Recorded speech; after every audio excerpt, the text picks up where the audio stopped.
Mon frère, tu m'abandonnes? Tu m'abandonnes? Merci de m'accompagner.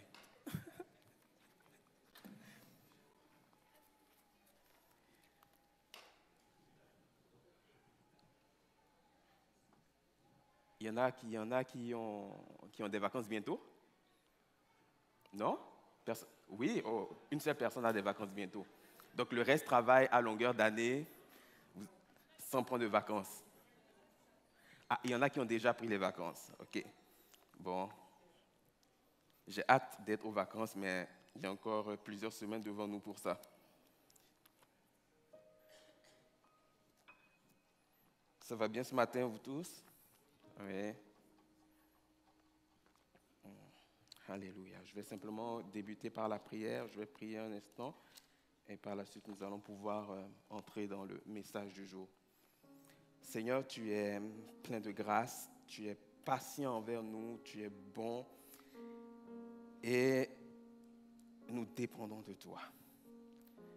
Et ce matin encore, alors que nous sommes dans ta présence, nous voulons nous disposer parce que tu as quelque chose pour nous, parce que tu veux déposer ta semence en nous. Et nous prions que cette semence que tu as prévue trouve en nous une terre fertile, une terre excellente, de sorte que cette semence puisse germer et produire le fruit escompté. Je prie, Papa, pour moi-même. Alors que je vais apporter ce message, je prie simplement que tu m'accordes l'autorité, l'audace qui vient d'annoncer ta parole également. Je prie que tu inspires chacun de mes propos. Je prie que par le nom de Jésus-Christ, ce qui va sortir de ma bouche puisse toucher les cœurs, transformer des vies. Je me tiens dans ta présence et je reconnais que sans toi, je ne suis rien. Sans toi, je ne suis rien. Et c'est pour cela que j'invoque plus que jamais ta grâce encore, afin de saisir toutes les nuances de ce que tu veux apporter ce matin. Tu es le conseiller par excellence, Saint-Esprit. Conseille, dirige, instruis. Permets que ta volonté se manifeste. Permets que chaque vie soit transformée. Nous ordonnons à toute voix qui n'est pas de toi de se taire maintenant dans le nom de Jésus-Christ. Nous prions que l'atmosphère te soit entièrement soumise. Que ce qui n'est pas de Christ disparaisse. Dans le nom de Jésus. Amen. Amen. Ce matin, on poursuit, vous savez, la série dans laquelle on est depuis pas mal de temps. Vous savez que ça fait déjà 1 an et demi qu'on est dans la même série? Oui. Qui se rappelle du titre de la série? Croître à l'image et à la ressemblance de Dieu. Et cette série-là, qu'elle a été débutée, je ne m'attendais pas à ce qu'elle dure autant de temps. Et jour après jour, semaine après semaine, je découvre tout simplement ce que Dieu a pour nous, mais je découvre aussi certaines choses que naturellement je n'avais pas vues. Et je crois que, alors que le Seigneur nous enseigne tranquillement, il y a quelque chose qu'il veut de notre part, c'est que nous soyons transformés par sa parole. C'est que nous soyons renouvelés dans notre intelligence de sorte que nous puissions véritablement entrer dans ce qu'il a pour nous. On a réalisé lorsqu'on parlait de cette série « Croître à l'image et à la ressemblance de Dieu » qu'en réalité, on parlait de la croissance dans le caractère de Christ. Et le caractère de Christ en lui-même est lié au fruit de l'esprit. Et nous avons posé les bases, nous avons posé les fondations et nous avons, dans la série, débuté une mini-série qui était sur l'amour. Et dans les premiers messages qu'on a eus sur l'amour, on a parlé notamment de je vous laisse un commandement nouveau, aimez-vous les uns les autres. Le deuxième message de cette mini-série a été aimez-vous aimer les autres comme soi. Ensuite, on a parlé de l'amour qui ne s'enfle pas d'orgueil. Ensuite, on a parlé de l'amour qui ne fait rien d'inconvenant. Et je vais terminer cette mini-série aujourd'hui et le titre du message, c'est l'amour, le lien de la perfection. Et je termine ça, mais on poursuit évidemment avec les autres composantes, les autres aspects du fruit de l'esprit. Quel sera le prochain? J'en sais encore rien. Dieu nous instruira et on verra en temps et lieu. Et où je trouve mon titre? Comme vous le savez, je ne suis pas très créatif dans les titres. C'est toujours dans la parole que je vais puiser les titres qu'on a. Je vais lire Colossiens 3, les versets 12 à 14. Ainsi, puisque Dieu vous a choisi pour faire partie du peuple saint et qu'il vous aime, revêtez-vous d'ardente bonté, de bienveillance, d'humilité, de douceur, de patience. Supportez-vous les uns les autres, et si l'un de vous a quelque chose à reprocher à un autre, pardonnez-vous mutuellement. Le Seigneur vous a pardonné, vous aussi. Pardonnez-vous de la même manière. Et par-dessus tout, revêtez-vous de l'amour qui est le lien par excellence. Ou dans d'autres versions, on va dire l'amour qui est le lien de la perfection. Revêtez-vous de l'amour qui est le lien de la perfection. Et vous savez, lorsqu'on est dans l'Église, lorsqu'on est dans l'Église, que Dieu aborde quelque chose, je crois que c'est parce que d'abord, à celui qui amène la parole, c'est parce qu'il y a quelque chose à retenir, c'est parce qu'il y a quelque chose à faire dans nos propres vies à nous-mêmes, mais c'est parce que l'Église en elle-même a besoin aussi d'être enseignée, transformée. Parce que vous savez, la marche chrétienne, c'est une marche où on est totalement dépendant de Dieu. Il ne s'agit plus de nous, mais de Christ en nous. Et Christ étant en nous, c'est lui qui nous conduit. Et c'est lui qui nous amène véritablement dans tout ce qu'il a prévu et planifié pour nos vies. Et lorsque Jésus était sur cette terre, il avait une façon de fonctionner. Et lorsqu'on regarde à la vie de Jésus, on voit dans sa vie transparaître le fruit de l'esprit, son caractère. Et une des facettes du caractère, évidemment, c'est l'amour. Et dans l'Église, en tant que pasteur dans l'Église, nous sommes parfois et bien même souvent confrontés à certaines situations qui nous démontrent que parfois, c'est peut-être la bonne saison pour tel enseignement plutôt que tel autre. Et lorsque parfois aussi nous voyons certaines situations, ça nous permet aussi de juger de comment est reçu aussi le message qui est enseigné. Et je peux vous dire qu'on voit de ces choses dans l'Église depuis quelque temps et on se pose parfois des questions, on se dit mais comment ces telles choses peuvent arriver?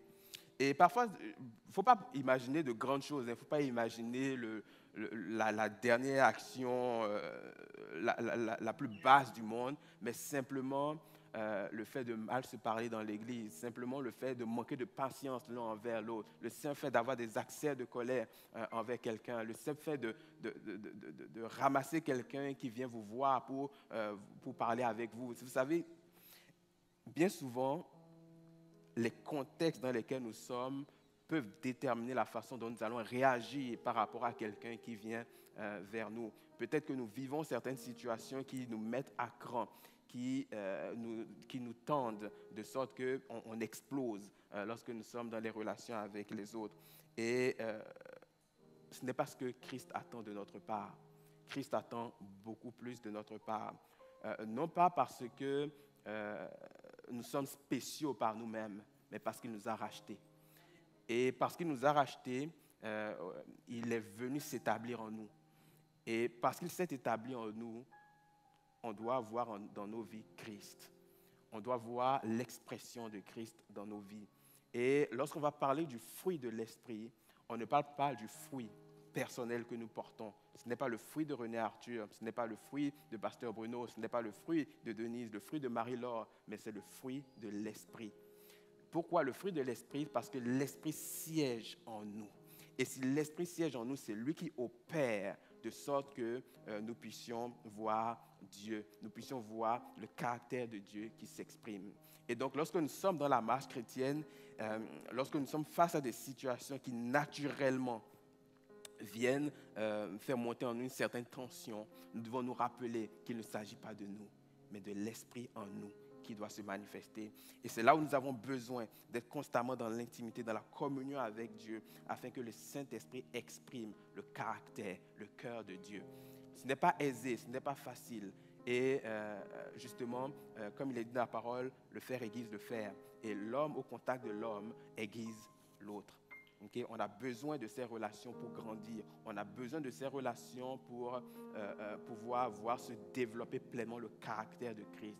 Mais il faut être conscient qu'il ne s'agit pas de nous. Il ne s'agit pas d'exercer nos propres forces. Parce que le jour où je cherche à faire les choses par mes propres forces, automatiquement je suis dans la défaite.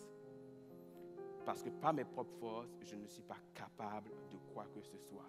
Mais Christ en nous, par son esprit, est capable de faire de grandes choses. Et ce matin, mon but n'est pas de nous brasser, mais de nous rappeler véritablement ce à quoi nous sommes appelés, ce à quoi nous sommes conviés, ce à quoi nous avons été mis à part. L'amour, le lien de la perfection.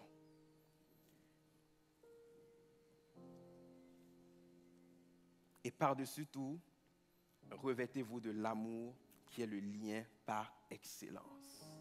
Et par-dessus tout. Lorsqu'on va dire par-dessus quelque chose, ça veut dire qu'il y a quelque chose en dessous. Parce que lorsqu'on dit revêtez-vous par-dessus, ça veut dire qu'il y a quelque chose en dessous. Et ce qui est en dessous, on le voit dans les passages précédents. Ainsi, donc à partir du verset 12. Ainsi, puisque dans Colossiens 3, à partir du verset 12, ainsi, puisque Dieu vous a choisi pour faire partie du peuple saint et qu'il vous aime, revêtez-vous d'ardente bonté, de bienveillance, d'humilité, de douceur, de patience. Supportez-vous les uns les autres. Et si l'un de vous a quelque chose à reprocher à un autre, pardonnez-vous mutuellement. Le Seigneur vous a pardonné, vous aussi. Pardonnez-vous de la même manière. Et donc ici, on voit, premièrement, dans ce passage-là, que nous avons été choisis par Dieu pour faire partie du peuple saint. Nous avons été choisis, nous avons été mis à part et nous avons été revêtus d'ardente bonté, de bienveillance, etc. Donc on va parler ici de certaines composantes donc, du fruit de l'esprit, de ce que l'esprit produit en nous. Et c'est après cela maintenant, donc il va nous exhorter également à pardonner, c'est après cela maintenant qu'il va dire « et par-dessus tout ». Et donc on voit qu'on a des composantes du caractère de Christ, des composantes du fruit de l'esprit, et il est dit « et par-dessus tout ». Et lorsque je vais mettre un manteau en hiver pour me protéger du froid, je vais mettre le manteau par-dessus ma couche de vêtements. Le manteau en lui-même donne chaud. Mais la réalité, c'est que la chaleur que je ressens est une combinaison de tout ce que j'ai mis pour ressentir, pour être confortable. Et si je mets le manteau sans mettre les autres couches de vêtements, je suis en problème.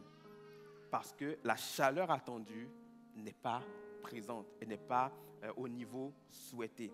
Et donc, lorsqu'on va dire revêtez-vous par-dessus tout revêtez-vous, ça veut dire que je rajoute une couche. Je mets quelque chose en plus pour pouvoir atteindre le standard nécessaire.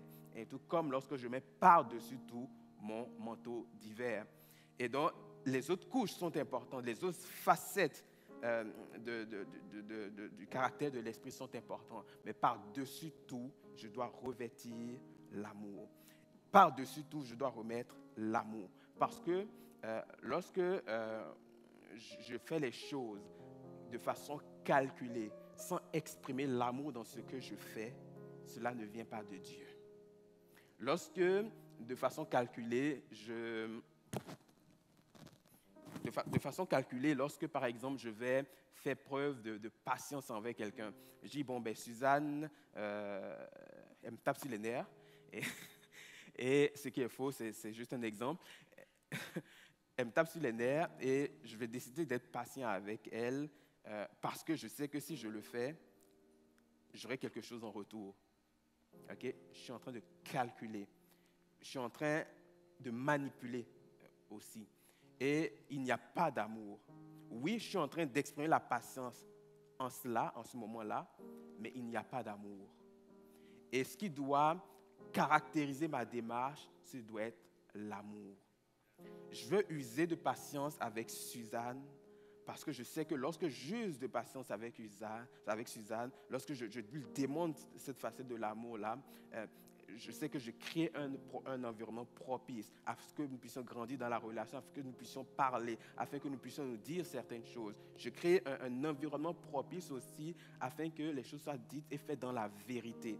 Et à ce moment-là, il y a une action qui prend place et on voit l'amour. On voit la patience qui s'exprime et on voit l'amour qui a inspiré cette patience-là. Donc, manifester le fruit de l'esprit ne doit pas être une occasion de chercher à manipuler la personne pour parvenir à ses fins, ou à manipuler aussi, à chercher à manipuler Dieu. Nous ne pouvons pas manipuler Dieu, donc ne perdons même pas le temps à vouloir le faire. Si je cherche à pardonner, Dieu me dit pardonne afin que tu sois pardonné, et que dans mon cœur, je n'ai pas envie de pardonner, je n'ai pas du tout cette attitude de cœur-là, et que je vais pardonner pour recevoir quelque chose de Dieu. À ce moment, Dieu qui sonde les cœurs, qui connaît les cœurs, lui, il sait que ce que je fais n'est pas conduit, n'est pas mu par l'amour. Et ça n'a aucune valeur à ses yeux. Et donc, c'est important de se revêtir de l'amour. Parce que lorsque je me revêts par-dessus tout de l'amour, alors tous les actes que je vais poser seront sans arrière-pensée et vont démontrer véritablement le caractère de Christ. Et c'est lorsque je suis conduit par l'amour que ce que je fais apporte la vie. Nous pouvons faire toutes sortes de choses. Il n'est pas impossible d'être patient sans le Saint-Esprit. Il n'est pas impossible. Mais ça va l'être très ponctuellement. Mais dans la durée, je ne peux pas tenir. Il n'est pas impossible que je sois bon sans le Saint-Esprit. Ponctuellement, je vais y arriver. Mais dans la durée, ça ne va pas porter son fruit. Et le vrai moi va réapparaître et les gens vont se dire, mais est-ce lui qui se présentait de telle façon? Le temps a fait son effet. On voit qu'en fait, en réalité, il n'y a rien. Il n'y a rien. Il a été pesé et il n'a pas été trouvé lourd. Il a été trouvé léger. Et c'est pour cela que l'amour doit être inspiré, doit nous inspirer. Parce que lorsque nous sommes inspirés par l'amour, la vie va suivre. La vie va suivre. Et lorsqu'on a débuté cette série sur l'amour, on se rappelle qu'il ne s'agit pas de l'amour sentimental. Okay? Il s'agit de l'amour de Dieu. Et en grec, on va utiliser agapé. L'amour agapé, l'amour de Dieu, l'amour parfait. Okay? Et c'est cet amour-là que nous devons exprimer. Et vous vous souvenez qu'il nous avait été dit dans Romains que l'amour a été déversé dans nos cœurs par le Saint-Esprit. Okay? Donc cet amour est déjà en nous. Il est déjà en nous. Et il faut donc prendre conscience de la présence de cet amour en nous pour pouvoir l'exprimer. Il faut que nous réalisons que l'amour est déjà en nous et qu'il me suffit simplement de laisser le Saint-Esprit en moi exprimer cet amour. Ce n'est pas l'amour sentimental, okay? C'est vraiment l'amour de Dieu. Parce que l'amour de Dieu, c'est ce qui porte la vie. L'amour de Dieu, c'est ce qui est parfait. L'amour de Dieu, c'est ce que nous devons exprimer par-dessus tout. Par-dessus tout,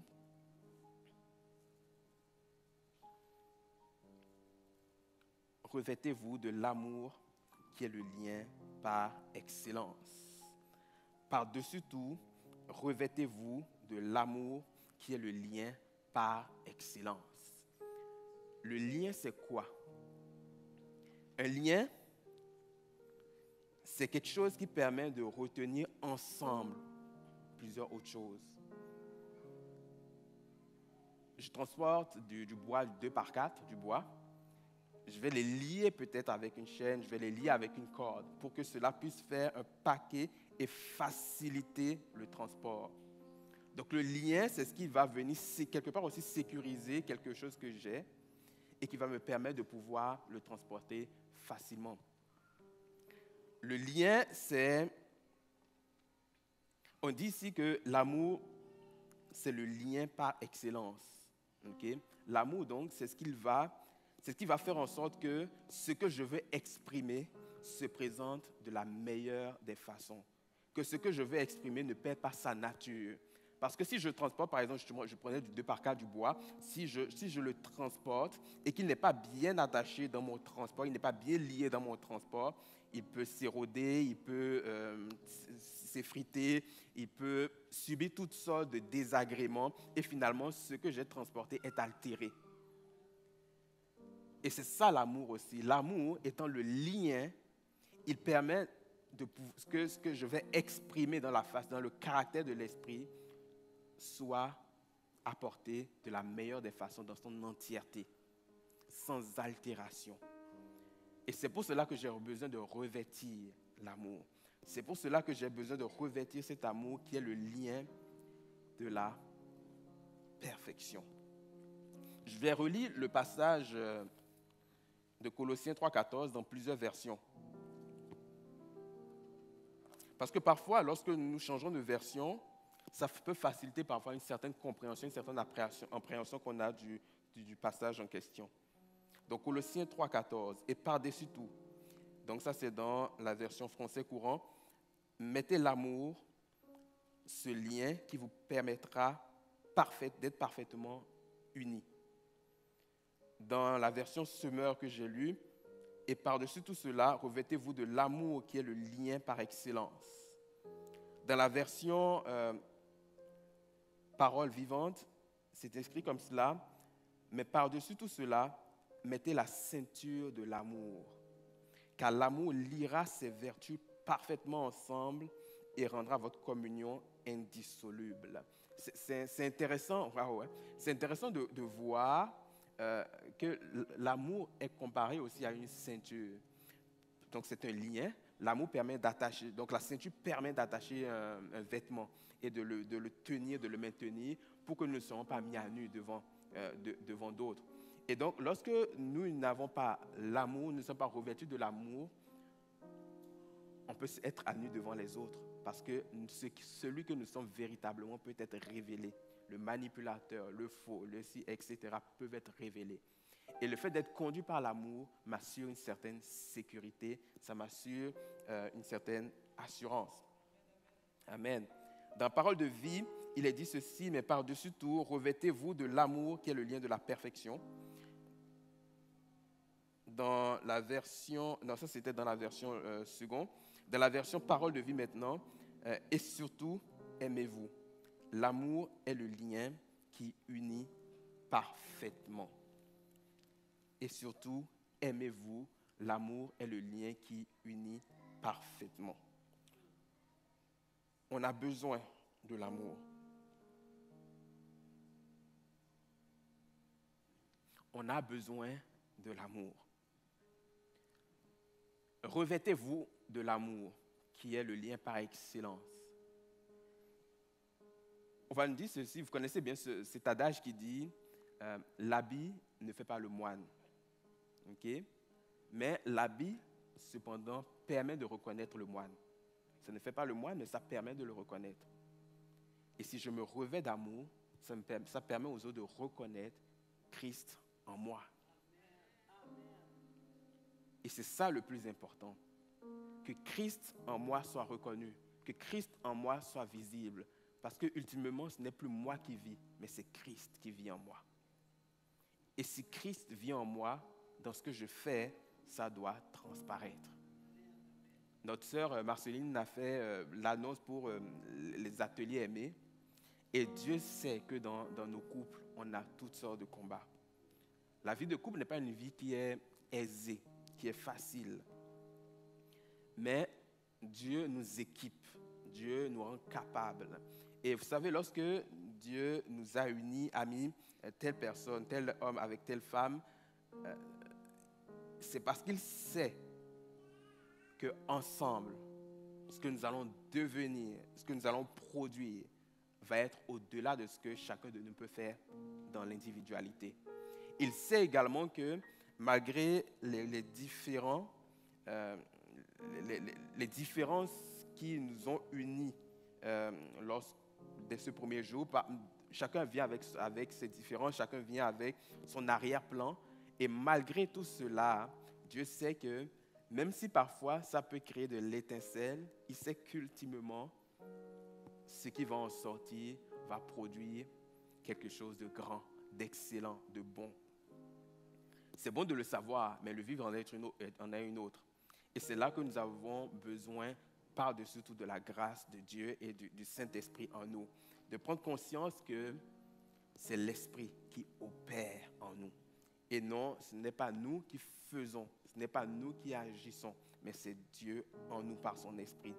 Et dans les relations avec les autres, même si on n'est pas dans les relations de couple, dans les relations professionnelles, dans les relations avec les amis, dans les relations avec les frères et sœurs de l'Église, on a besoin d'être motivé par l'amour.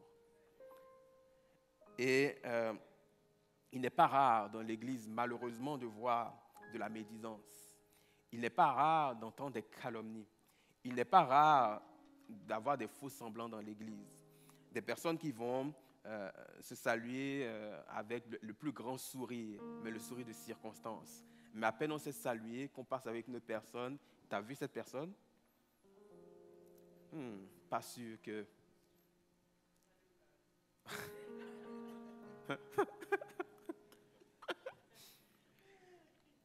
Nous sommes de même, les êtres humains.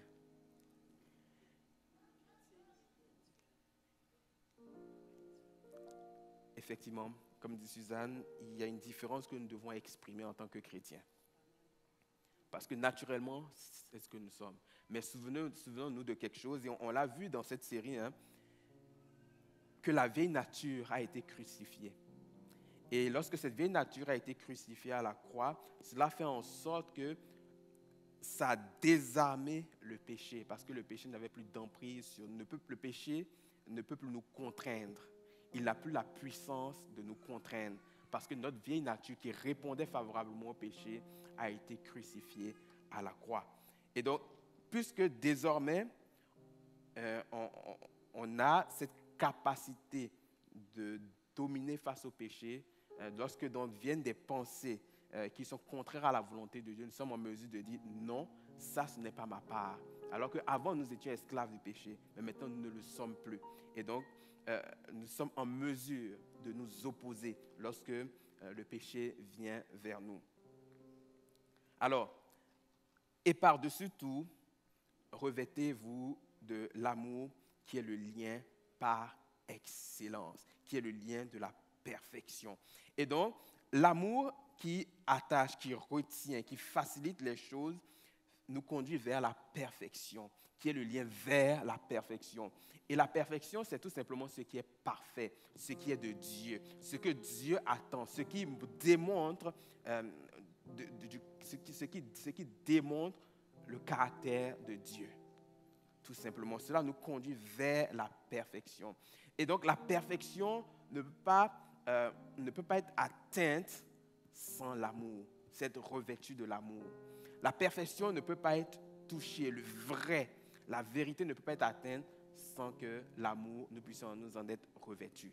Donc nous avons besoin de l'amour pour atteindre donc, cette perfection-là. Et l'amour a un nom. L'amour, c'est Jésus. L'amour, c'est Christ. Et nous avons besoin de l'exprimer. Et alors que Christ siège en nous, il nous conduit tranquillement afin que nous puissions exprimer cette perfection, que la perfection puisse être visible. Nous sommes tous à des stades différents dans notre vie chrétienne. Et il faut respecter la croissance de chacun. La Bible va parler notamment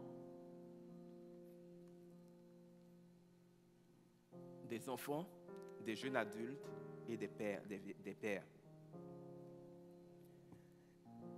Lorsque nous naissons de nouveau, nous sommes un bébé spirituel qui tend à grandir, à croître, à atteindre une certaine maturité. Donc on va grandir, devenir un enfant, on va devenir un ado, on va devenir un jeune adulte, on va devenir quelqu'un de plus mature avec des responsabilités, un père, une mère, on va devenir grands-parents, on va devenir, etc. Mais il y a une croissance qui se fait. Et en fonction de la croissance qui se fait, il y a des attentes qui sont différentes en fonction des niveaux de croissance. Je ne peux pas demander à un nouveau-né de me faire une phrase complète. Ça ne marche pas. Il n'est pas rendu là. Par contre, si mon ado n'est pas capable de me faire une phrase correcte, là, on a un méchant problème. Et donc, il faut respecter les stades de croissance. Pourquoi je le dis? C'est parce que, peu importe où nous sommes rendus, il y a des gens qui sont moins matures que nous, comme il y a des gens qui sont beaucoup plus matures que nous. Il faut que nous soyons conscients de cela. Même si je pense que mon niveau de maturité est rendu là, il y a quelqu'un qui a un niveau de maturité beaucoup plus élevé que le mien. Il faut que j'en sois conscient. Pourquoi? Parce que lorsque je m'adresse à quelqu'un, il faut que je sois en mesure aussi de déterminer le niveau de maturité de la personne à qui je m'adresse. Si je m'adresse à un enfant, il y a des choses que je vais percevoir en lui que je ne fais peut-être plus. Mais il ne faut pas que je sois rapide à juger. Il ne faut pas que je sois rapide à apporter quelque chose qui va faire en sorte que sa croissance va être arrêtée, à être disqualifiée. Vous savez, on a tendance dans l'Église à juger rapidement les autres. Pourquoi tel ne fait pas telle chose de telle manière? Pourquoi il n'est pas si patient? Pourquoi il ne fait pas preuve de plus de bienveillance? Alors, au moment où tu te poses cette question, pose-toi aussi la question de savoir quelle est sa maturité. Quelle est sa maturité? Vas-tu attendre d'un nouveau-né de faire des phrases complètes? Si tu ne t'y attends pas d'un nouveau-né, alors ne t'attends pas à quelqu'un qui est moins mature de toi d'exprimer certaines facettes du caractère de l'esprit dans la forme où il l'exprime. Parce qu'en faisant cela et en le jugeant, tu viens de manifester de l'orgueil, qui est le contraire de l'humilité, et l'humilité étant une facette aussi de l'esprit.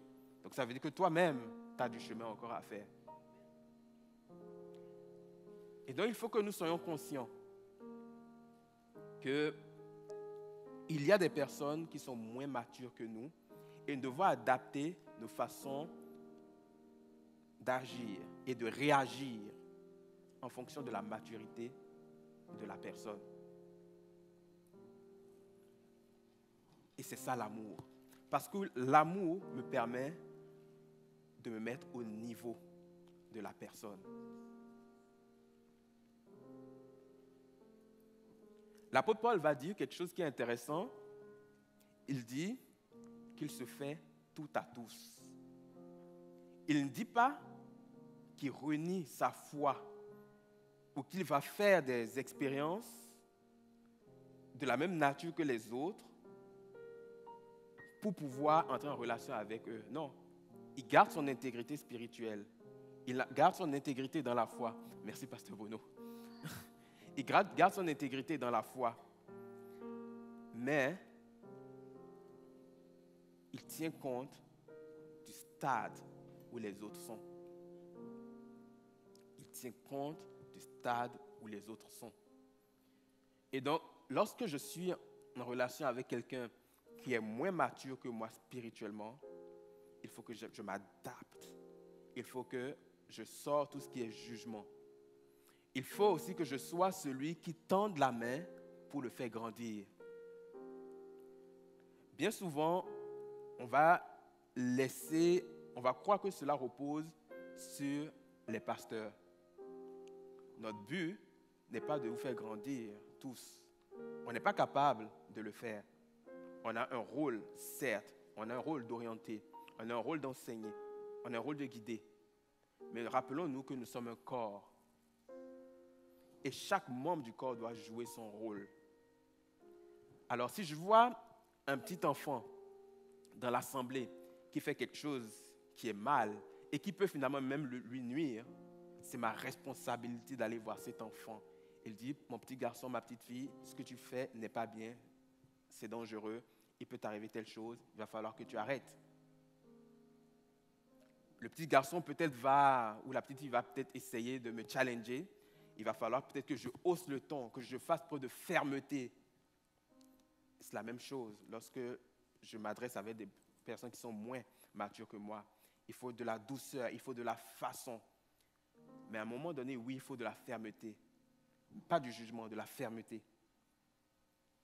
Il est important de le faire parce que nous avons une responsabilité, chacun d'entre nous, envers non seulement l'Église de façon générale, mais envers aussi ceux-là qui sont moins matures que nous. Donc, il est bon que nous leur tendons la main. Il est bon que nous les prenons par la main. Il est bon que nous les accompagnons. Si je vois quelque chose qui cloche chez quelqu'un dans sa façon de s'exprimer, d'exprimer le caractère de Dieu, c'est ma responsabilité avec amour de lui en toucher un mot. C'est ma responsabilité de lui en toucher un mot. Et tout est dans la manière. Tout est dans la forme. Il ne faut pas que j'arrive avec mes gros sabots pensant que je suis au-dessus de lui, mais que j'arrive avec la douceur qui caractérise Christ. Vous savez, si nous regardons à nos propres vies, les occasions de désobéissance que nous avons exprimées sont multiples. Et nous savons en notre fort intérieur combien Dieu a usé de douceur et de patience envers nous. Et il use encore de douceur et de patience envers nous. Combien de fois j'ai différé ce qui devait être fait parce que je n'avais pas le goût, parce que je me disais, ce n'est pas à moi de le faire, parce que je me disais, non, je ne suis pas encore rendu là. Mais Dieu, dans sa patience, est revenu avec douceur, à plusieurs reprises. Il me dit, non, il va falloir que tu le fasses, il va falloir que tu ailles de l'avant. Et si Dieu devait me corriger dès la première fois, je peux vous garantir qu'il y a longtemps que je serais à terre, je ne serais même pas être plus capable de me le relever. Et c'est le cas de chacun d'entre nous. Et nous avons besoin. La Bible nous dit ceci, que Dieu a tant aimé le monde qu'il a donné son Fils. Donc, il a tant aimé le monde. Et l'apôtre Paul va souligner quelque chose d'intéressant. L'apôtre Paul va dire à un moment donné que nous étions ennemis de Dieu. Nous étions ennemis de Dieu. Ça veut dire que si je suis un ennemi de quelqu'un, ça veut dire que la personne de qui je suis ennemi, normalement, ne chercherait pas à me faire du bien. Ça veut dire qu'elle ne peut même pas m'accepter dans sa présence. On est ennemis, on n'a rien à se dire. Mais ce Dieu-là, de qui nous étions ennemis, on n'a pas dit que Dieu est notre ennemi, c'est nous qui étions ennemis de Dieu. Ce n'est pas Dieu qui était notre ennemi. Nuance. Nous étions ennemis de Dieu. Si ce Dieu-là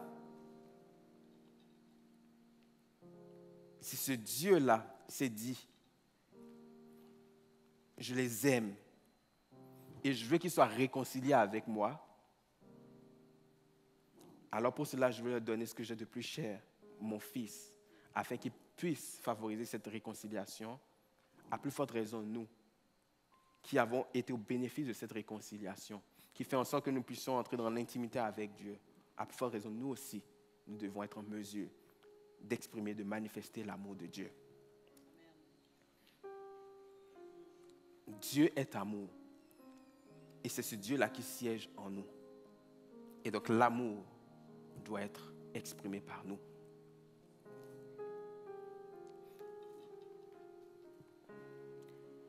Alors, il y a une façon d'entrer en relation avec des personnes moins matures. Mais il y a une façon aussi d'entrer en relation avec les personnes qui sont plus matures. Reconnais que quelqu'un est plus mature que toi, déjà. Ça ne t'enlève rien du tout. Rien du tout. Parce que le jour où tu reconnais que quelqu'un est plus mature que toi, indirectement, tu es au bénéfice de la grâce qui vient de sa maturité. Je vais faire une analogie avec la parole de Dieu. Vous savez, il y a des passages qu'on saute volontairement dans la Bible, se disant que ouais, ça c'est pas pour moi. Passons à autre chose. Ouais, c'est pas intéressant. Ça ne parle pas de bénédiction. Passons à autre chose. Non, Dieu n'a pas à parler de cette affaire. Et j'ai l'impression qu'à un moment donné, que la Bible n'a rien à dire sur un tel sujet. Je prends par exemple le pardon. Je saute ces passages-là et dans ma tête, Dieu n'a rien à dire sur le pardon. Parce qu'à chaque fois, je suis passé outre ces passages-là. Et même parfois, même quand je vais tomber sur un passage que je vais le lire, j'ai toujours une intelligence qui est obscurcie. Il n'y a pas de compréhension qui vient. Mais à un moment donné, je dis, tiens, il se peut que Dieu ait quelque chose à dire par rapport à cela. Et là, qu'est-ce qui s'est passé en moi? C'est parce que je deviens disposé à entendre Dieu sur le pardon. Et lorsque maintenant je retombe dans la Bible sur un passage qui traite du pardon, mon cœur est plus ouvert. Et le même passage que je rejetais, que je sautais, je l'appréhende autrement. Et il y a quelque chose que Dieu dépose en moi. Et je dis, ça, c'était ma parole. C'était ce dont j'avais besoin en ce moment. Et je fais ce qu'il faut et je vois les bénéfices qui viennent avec. C'est la même chose avec quelqu'un qui est plus mature que moi. Si je ne reconnais pas sa maturité, alors mon cœur est fermé. Et peu importe comment j'entre en relation avec lui, ce qu'il va me dire, tout ce qu'il va me communiquer, pour moi, c'est rien de sérieux. Je ne n'y porterai pas attention. C'est pour ça qu'il est important de reconnaître la maturité des autres. Si quelqu'un est plus mature que toi, ça ne change rien à toi. Tu es toujours aimé de Dieu. Tu es toujours le choix de Dieu. Tu es toujours le mis à part de Dieu. Tu es toujours l'élu de Dieu. Mais ça te prend de reconnaître qui est l'autre. Celui-là qui est plus mature que toi. Parce que celui qui est plus mature que toi, il a des clés que tu n'as pas. Et si tu veux avancer dans la marche, tu as besoin de te coller à lui.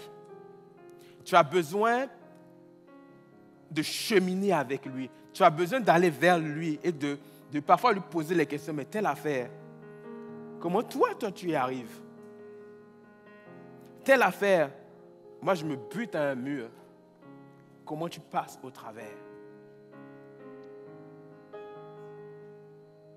L'amour, c'est aussi reconnaître où l'autre est.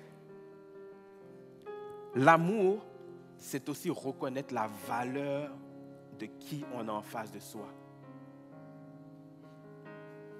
C'est important de reconnaître que quelqu'un a une maturité plus grande que nous, parce qu'il peut nous enseigner. Et j'aimerais rajouter quelque chose. La maturité spirituelle n'est pas fonction de l'âge que nous avons. Ce n'est pas fonction de l'âge que nous avons. Tu peux avoir 70 ans et être moins mature que quelqu'un qui en a 22, spirituellement parlant. Tu as l'expérience de la vie, mais la maturité spirituelle en est autre. Et donc, ici encore, il y a deux choses. Si tu es plus jeune que quelqu'un et que tu constates que tu es plus mature spirituellement que lui, tu dois tout de même te souvenir que cette personne a de l'expérience dans la vie, elle est plus âgée que toi. Il faut honorer déjà ça.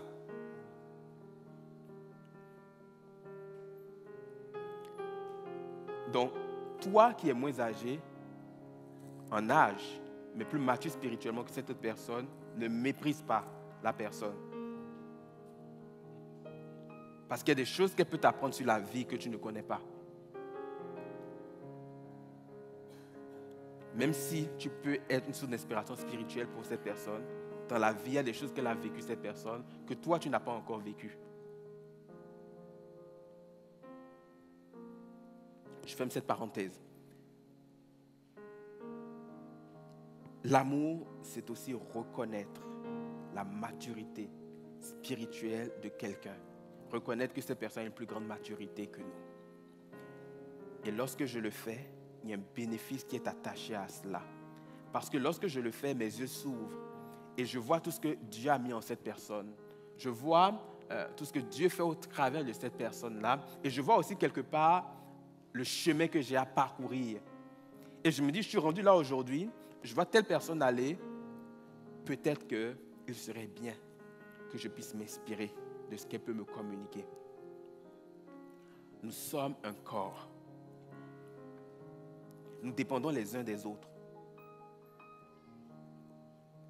Nous dépendons les uns des autres. Le petit orteil a son rôle à jouer. La bouche a son rôle à jouer. Le cœur a son rôle à jouer.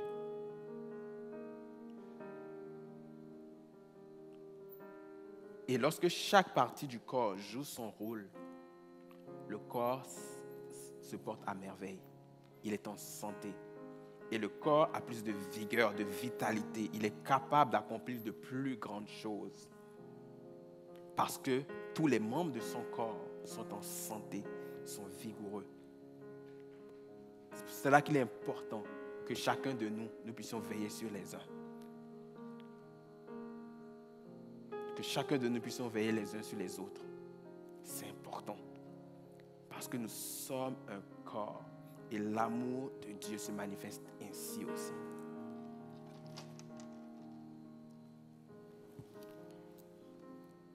Est-ce que ça va?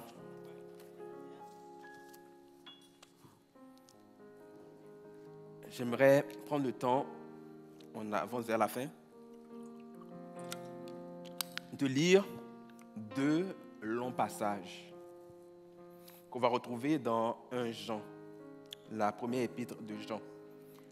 Le premier passage va être dans la première épître de Jean au chapitre 3, les versets 11 à 24.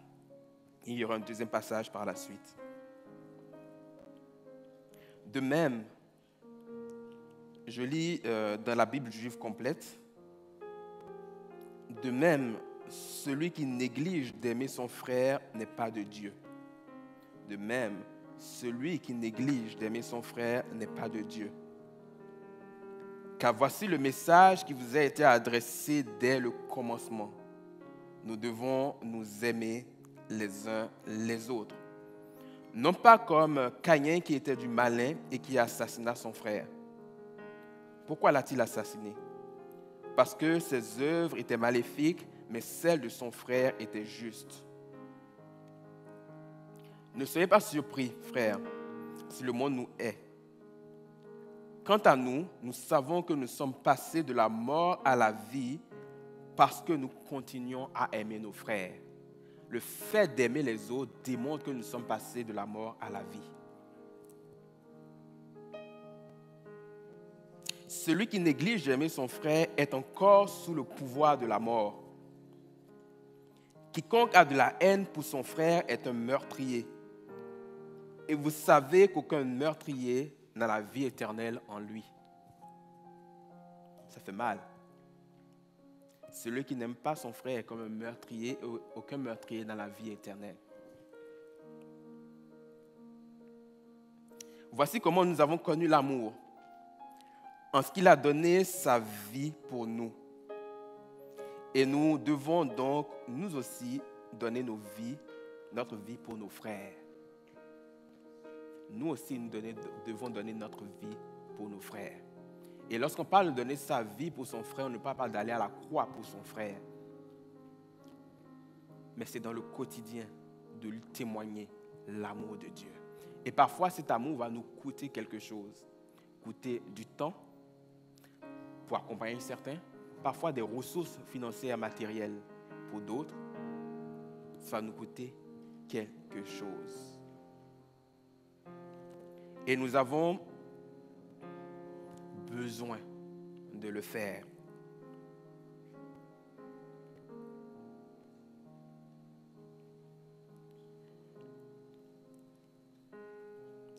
Et nous aussi, nous devons donc donner notre vie pour nos frères. Si quelqu'un ayant des biens dans ce monde voit son frère dans le besoin et lui ferme son cœur, comment peut-il aimer Dieu?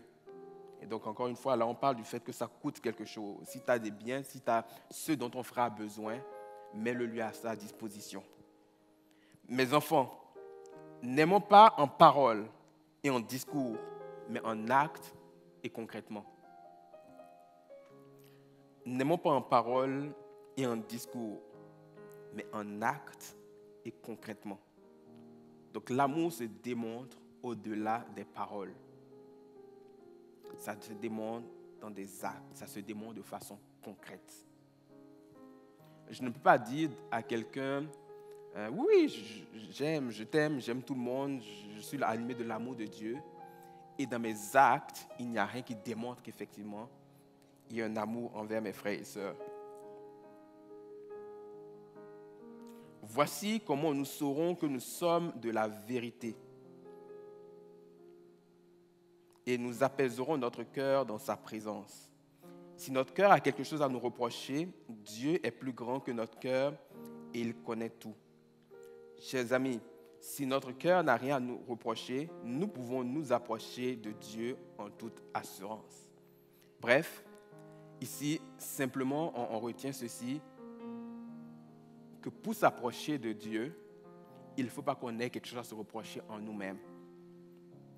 Et un peu dans ce qu'il y a à lire, on va voir un peu ce qu'on pourrait nous reprocher en lien avec l'amour.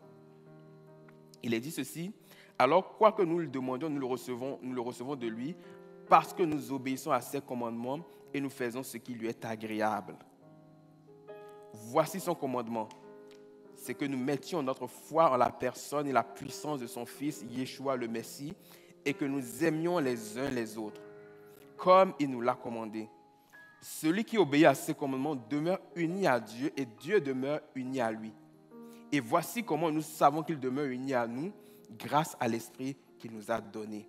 Autrement dit, lorsque j'entre dans la communion avec Dieu, que je veux m'attendre à quelque chose de Dieu, la réponse de Dieu va aussi dépendre de la façon dont j'ai de me comporter avec les autres. Si j'aime de l'amour de Dieu, mon cœur est en paix lorsqu'il est dans la présence de Dieu. Et donc, il n'y a pas de fioriture, il n'y a pas d'obstacle dans ma relation, dans mon intimité avec Dieu.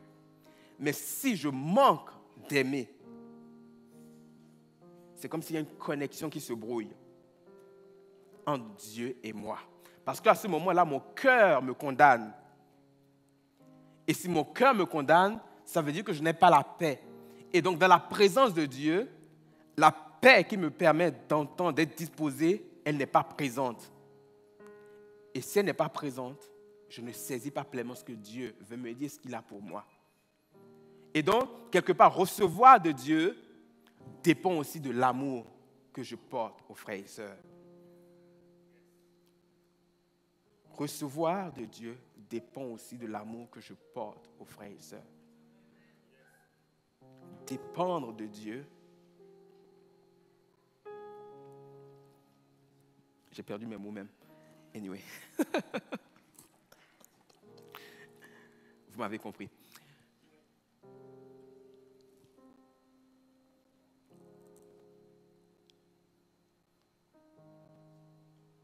Dieu est bon malgré tout. Vous savez, j'ai parlé des stades de croissance dans la vie chrétienne. Et il y a des stades où à peine j'ai demandé, je reçois. Notamment quand je suis un enfant. Vous vous souvenez, si vous êtes un nouveau converti, vous le levez peut-être encore. Ou alors pensez à la période où vous venez de vous convertir. Tu te demandes quelque chose, même à peine tu penses, tu l'as déjà. Parce que tu étais encore dans le stade d'un enfant. Et quand tu grandis, les choses ne se passent plus de la même façon. Là, tu dois éprouver la parole de Dieu. De la même façon, vous vous souvenez de l'histoire de Moïse. Dieu va lui dire, parle au rocher afin que de ce rocher coule de l'eau. Et lui, qu'est-ce qu'il fait? Il prend un bâton, il tape le rocher. Pourquoi il frappe le rocher? Parce que dans sa première expérience, quelques temps auparavant, Dieu lui avait demandé de frapper le rocher pour en faire sortir de l'eau. Mais ce qu'il a oublié, c'est qu'il était à un certain stade à ce moment-là et qu'il a grandi. Et donc, les attentes de Dieu à ce moment-là étaient différentes. Et lorsque Dieu va lui dire « parle », et qu'il a frappé au lieu de parler, il a désobéi. Parce qu'à ce stade-là, il n'était plus au stade de frapper, mais de parler. Parce que son stade de croissance sa croissance était un peu plus élevée.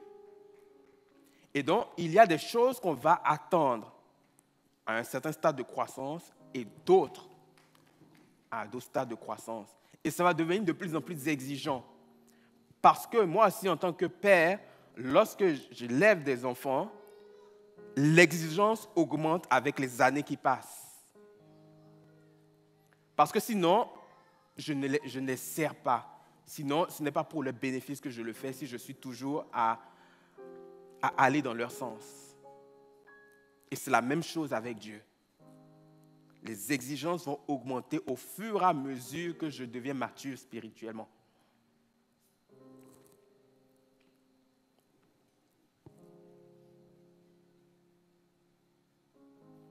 Et donc, il est possible qu'au début de ta vie chrétienne, tu aies reçu beaucoup de choses et que maintenant tu en reçois beaucoup moins. Parce que le cheminement avec Dieu a évolué, tu as grandi et Dieu s'attend à toi de certaines choses. Et peut-être qu'à ce moment-là, au début, tu étais littéralement méchant et désagréable avec les autres, mais tu recevais quand même. C'est possible. Les enfants sont des égoïstes, hein? Les petits-enfants sont des égoïstes, mais on leur donne quand même ce dont ils ont besoin. À un moment donné, quand tu deviens ado et que tu fais preuve d'égoïsme, ça marche moins. C'est des choses qu'on va dire non, ça ne marche pas ton affaire. Il va falloir que tu changes d'attitude. C'est la même chose avec Dieu. Oui, quand j'étais enfant, je faisais preuve d'égoïsme, mais je recevais tout, mais sauf que là, j'ai grandi, ça ne marche plus de même. Il va falloir que je me mette à jour, entre guillemets. Il va falloir que je réalise à quel stade que je suis pour pouvoir faire ce qui est attendu de Dieu et recevoir de Dieu. Donc, tout ce que je vais recevoir de Dieu à un certain stade va dépendre de l'amour que j'exprime. Si nous allons dans 1 Jean 4, dans la première épître de Jean, le chapitre 4, les versets 7 à 21.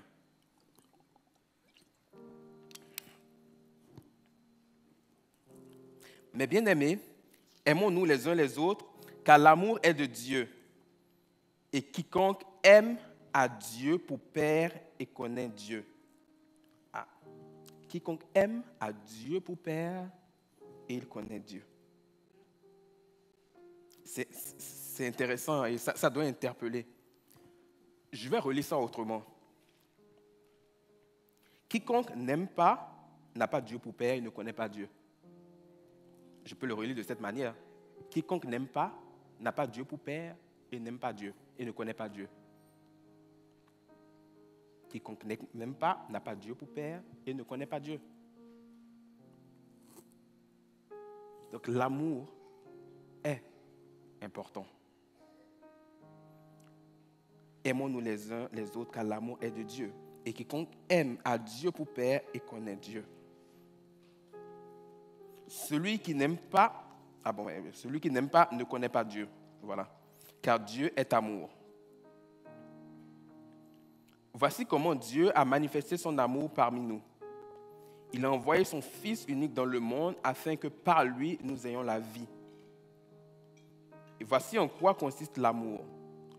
ce n'est pas nous qui avons aimé Dieu, mais c'est lui qui nous a aimés et a envoyé son Fils pour qu'il soit la victime expiatoire pour nos péchés.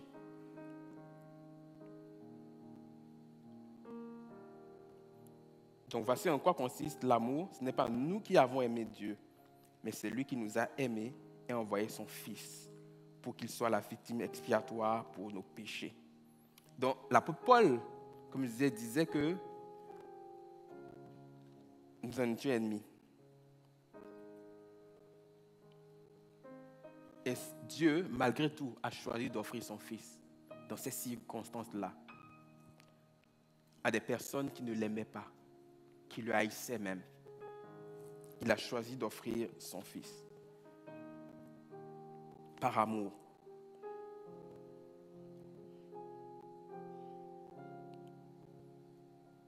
Ton frère, ta soeur n'est même pas rendu encore au stade où vous êtes ennemis. Mais tu n'es pas capable d'avoir la bonne attitude. Imagine donc si vous étiez ennemis.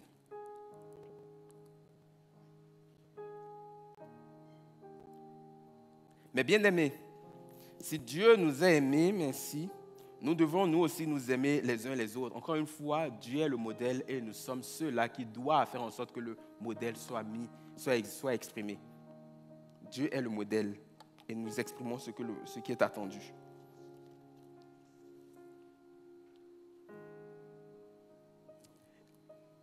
La Bible va parler de Christ comme étant le premier-né de la création. Et lorsqu'il parle de Christ comme étant le premier-né, en fait, dans le grec, le terme qui est utilisé, c'est prototokos. Prototokos. Et prototokos, c'est le mot qui va donner notamment prototype. Et prototype, c'est quoi? Un prototype, on prend dans les voitures, un prototype, c'est le premier modèle qu'on va sortir. Et de ce qui est sorti là, les autres lui seront semblables. Les autres lui seront semblables. Et donc, si Christ est le premier-né de la création, le prototokos, le prototype, ceux qui vont sortir de la création sont semblables au prototype. Donc, nous sommes semblables à Christ. Et c'est pour cela que nous devons aimer.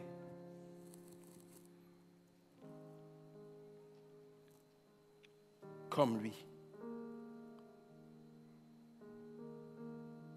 Si Dieu nous a aimés ainsi, nous devons nous aussi nous aimer les uns les autres. Personne n'a jamais vu Dieu. Si nous aimons les uns les autres, Dieu demeure uni à nous. Et l'amour que nous avons pour lui trouve son accomplissement en nous. Voici comment nous savons que nous sommes unis à lui et lui à nous, parce qu'il nous a donné son esprit.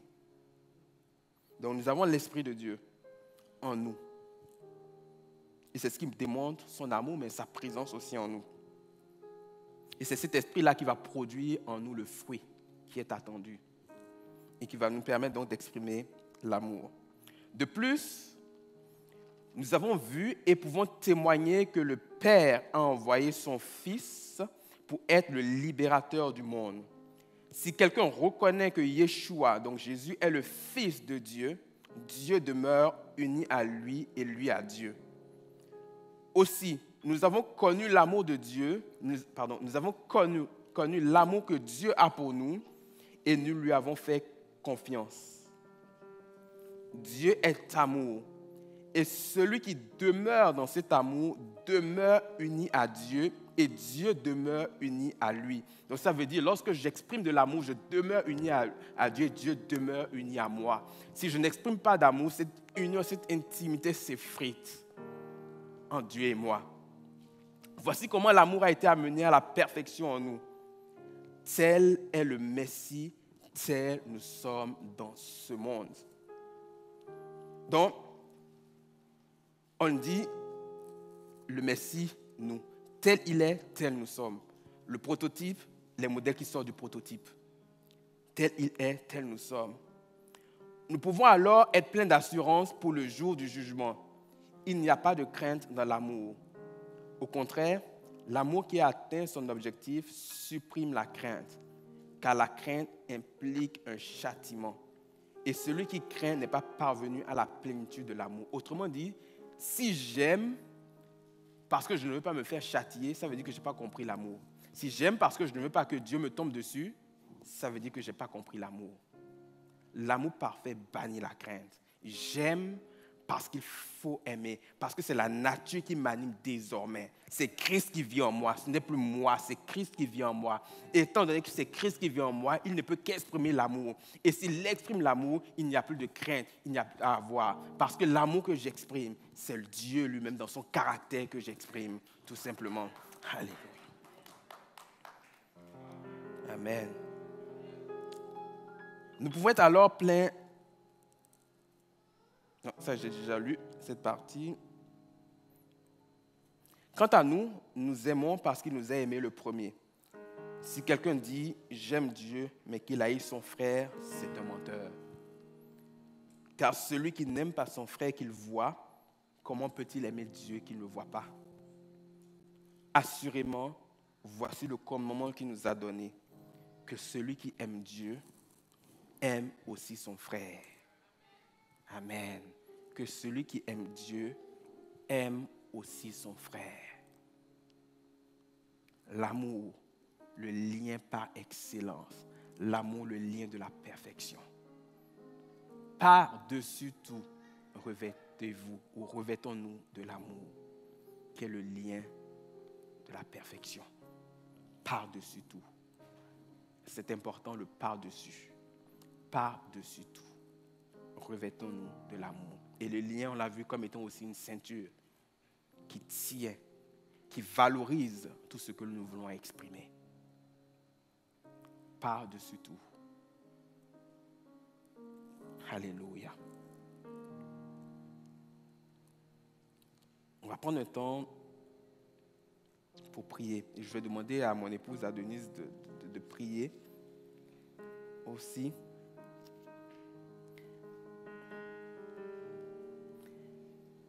Et ce matin,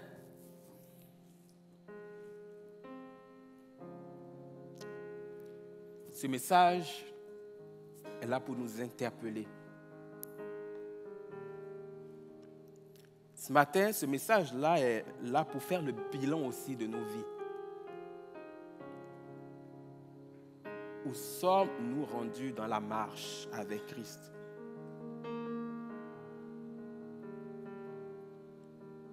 C'est important parfois de se poser la question. Est-ce que je suis encore à courir après la main de Dieu plutôt que de rechercher Dieu lui-même, à le connaître dans l'intimité?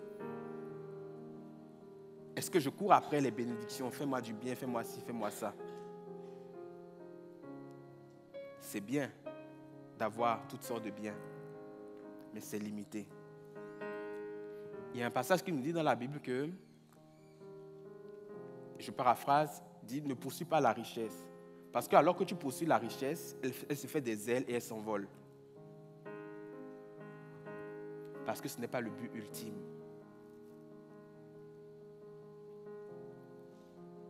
Il y a des choses plus importantes. Et ce matin, pour nous, c'est le temps de faire le bilan. C'est le temps de se dire, j'ai peut-être fonctionné jusqu'ici de cette façon, mais il y a plus.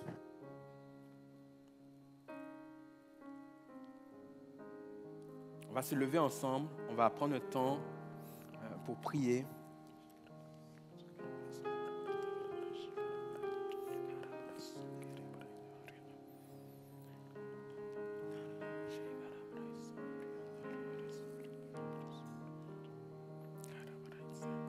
Jésus.